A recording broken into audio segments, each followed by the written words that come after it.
Welcome to our channel. Today we how to withdraw Comcast Xfinity xFi service for smart home. Detailed guide step by step clearly. To withdraw your Comcast Xfinity xFi service for your smart home, begin by accessing your Xfinity account.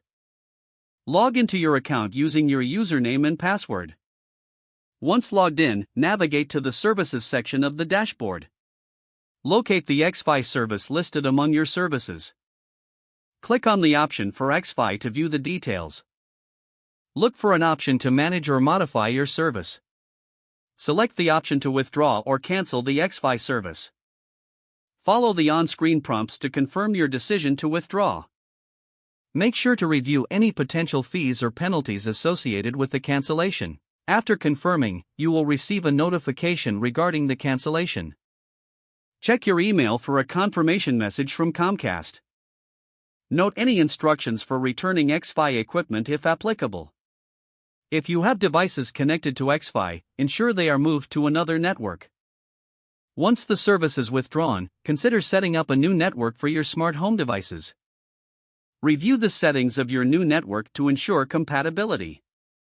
Reconfigure your smart home devices to connect to the new network. Finally, verify that all devices are functioning properly on the new network. Your Comcast Xfinity xFi service has now been successfully withdrawn. If the page does not load, refresh the browser or try again in a private or incognito window. Make sure you are using the correct email address, then retype it carefully to avoid small typos. If your password is not accepted, use the reset option and create a new strong password you can remember. Check your spam folder for verification or security emails, then complete any requested confirmation steps. Enable two-factor authentication if available to improve account security and reduce unauthorized access risk. After signing in, review your profile details so your contact information and settings are accurate and current. If you see an error message, note it down and try again after restarting your device and internet connection. Log out when you finish, especially on shared devices, to keep your account and payment information secure.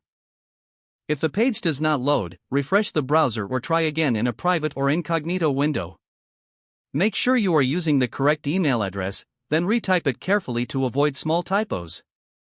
Don't forget to like this video and subscribe to our channel for more step-by-step tech guides.